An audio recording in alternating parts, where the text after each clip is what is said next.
অনেক অনেক শুভেচ্ছা এই আন্দোলন চালিয়ে নিয়ে যাওয়ার জন্য। আমার মনে হয় সব থেকে বড় হাততালি আপনারা নিজেদেরকেই দিতে পারেন, বিকজ এইরকম আন্দোলন আমাদের এই শহর দেখেনি। আজকে যে প্রতিষ্ঠানের এই অডিটোরিয়ামে আমরা বসে রয়েছি, শুধু এটাই নয়, আমাদের শহরে এরকম আরো বেশ কয়েকটি মেডিকেল প্রতিষ্ঠান রয়েছে যেখানে সিট পাওয়া তো অনেক পরের কথা, দরজা দিয়ে ঢুকতেও বুক দুরু করে, because this is the seat of the best medical professionals in the entire country. আজকে আমাদের সঙ্গে যৌথভাবে আন্দোলনে নেমেছেন অন্যান্য ডাক্তারি সংগঠনও। তো এখানে নিজের ব্যাপারে আমি একটা জিনিস পরিষ্কার করে দিই, আমি এখানে আমাদের শিল্পী বন্ধুদের কোনো ইউনিয়ন বা কোনো অ্যাসোসিয়েশনকে রিপ্রেজেন্ট করছি না। আমি ডক্টর কিঞ্জল নন্দর সঙ্গে ফোনে কথা বলার পর ডিসাইড করি এখানে আসবো, just as an individual. Please do not জাজ me by what I do, জাজ মি অ্যাজ আ পার্সন, যে আপনাদেরই মতন এই জল, হাওয়া, মাটি, এই সমস্ত কিছু উপভোগ করি। এগুলোর অনেক ঋণ রয়েছে। আমার স্ত্রী একজন ডাক্তার। প্রত্যেক দিন যবে থেকে এটা ঘটেছে, প্রত্যেক দিন আমরা ঘুম থেকে ওঠার পর ঘুমোতে যাওয়া পর্যন্ত এই একই জিনিস নিয়ে আলোচনা করে যাচ্ছি, which is creating a very negative environment at home. কিন্তু আমি বুঝতে পারছি এছাড়া আর কোনো উপায় নেই। আমার কন্যা গতকালই কয়েক মাস এখানে থেকে তারপর পড়াশোনা করতে দিল্লি চলে গেল। অদ্ভুত লাগে, আজ থেকে 3 বছর আগেও যখন প্রথম দিল্লি গিয়েছিল গ্রাজুয়েশনের কোর্স শুরু করার জন্য, তখন ওকে আমরা সবাই মিলে সাবধান করেছিলাম ওখানে কিন্তু রাত্রির বেলা যেখানে সেখানে সিনেমা দেখতে চলে যাবে না, শহরটা কিন্তু দিল্লি, কলকাতা নয়। যাত্রার সঙ্গে ঘুরতে চলে যাবে না, শহরটা কিন্তু দিল্লি, কলকাতা নয়। যেখানে সেখানে আড্ডা মারতে মারতে দেরি করবে না, শহরটা দিল্লি, কলকাতা নয়। আমাকে এইবার আমার মেয়ে প্রশ্ন করেছে, তুমি এবার কি বলবে? আমি কোনো উত্তর দিতে পারিনি। But having said that, আমার এখনো মনে হয় অনেকটা পজিটিভিটি বাকি রয়েছে।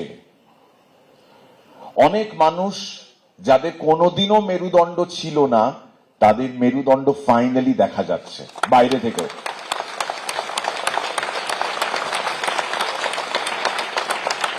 আবার এমন অনেক মানুষ রয়েছেন যাদের কিনা মেরুদণ্ড ছিল, আমরা জানতাম, এটা আমাদের বিশ্বাস ছিল, কিন্তু এই মুহূর্তে L5 L7 এ কিছু একটা গন্ডগোল দেখা যাচ্ছে।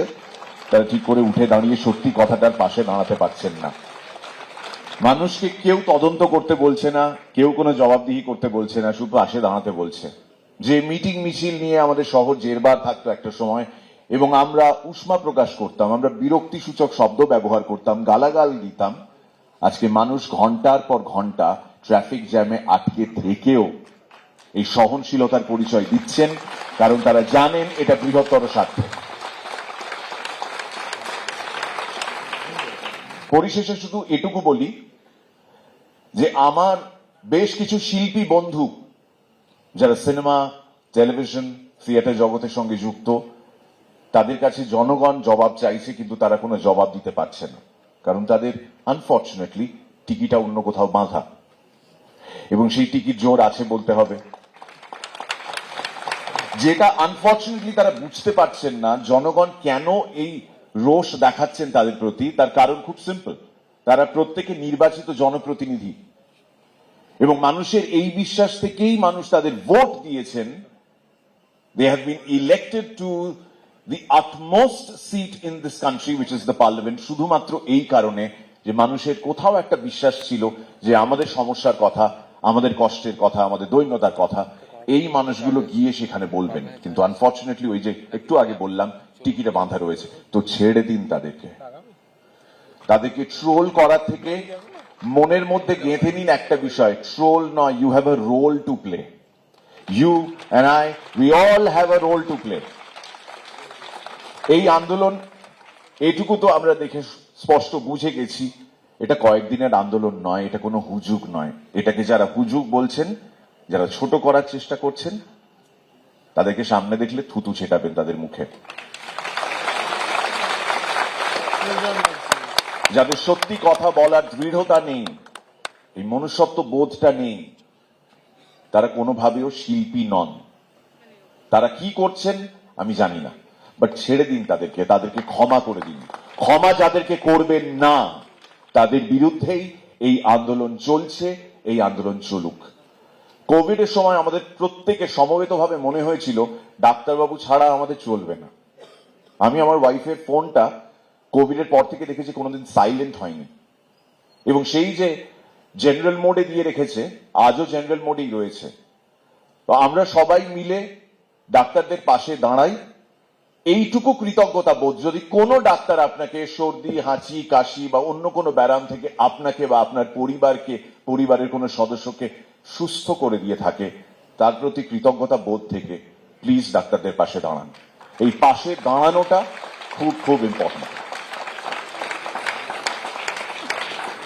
আজকে আমি এসেছি এখানে আপনাদের সঙ্গে কথা বলতে, কিছুটা সময় কাটাতে। আরো অনেক বক্তাদের কথা আমি একটু আগে শুনলাম এবং প্রত্যেকেই যথাযথ বলেছেন। এই আন্দোলন থামবে না।